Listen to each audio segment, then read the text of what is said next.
कोल्हापूरचे महापौर पदाची निवड 6 तारखेला होईल.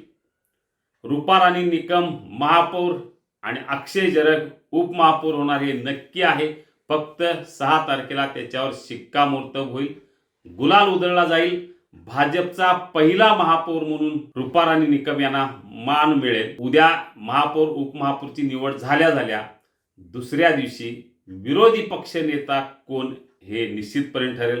काँग्रेसच्या वतीनं एक नाव दिलं जाईल महापौरांना आणि त्या नावाची घोषणा महापौर विरोधी पक्षनेते म्हणून करतील. आता हे नाव नेमकं कोणाचं असेल, कारण काँग्रेसनं अतिशय चांगलं यश मिळवलेलं आहे. तब्बल 34 नगरसेवक काँग्रेसच्या वतीनं निवडून आलेत. शिवसेनेचा 1 नगरसेवक निवडून आला आहे. त्यामुळे 35 संख्या आहे.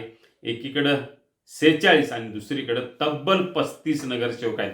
त्यामुळे प्रबळ विरोधक आता कोल्हापूर महापालिकेत निश्चितपणे आहे.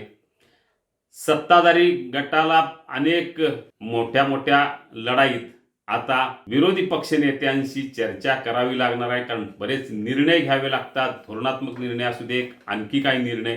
अशा वेळी विरोधी पक्ष जर प्रबळ असेल तर काही प्रमाणात सत्ताधारी आघाड्यावर वाच राहतो, नियंत्रण राहतं. त्यामुळे आता विरोधी पक्ष नेता कोण याची उत्सुकता निश्चितपणे वाढलेली आहे.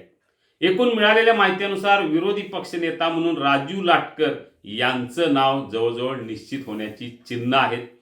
या नावाची घोषणा सोमवारपर्यंत, शनिवारी किंवा सोमवारपर्यंत होण्याची शक्यता आहे, कारण मध्ये सुट्टी असेल. त्यामुळे सोमवारी या पदाची घोषणा होईल. पण या पदासाठी आणखी काही नावं चर्चेत आहेत. सध्या इंद्रजित बोंद्रे यांचं गटनेता म्हणून नाव निवड झालेली आहे त्यांची.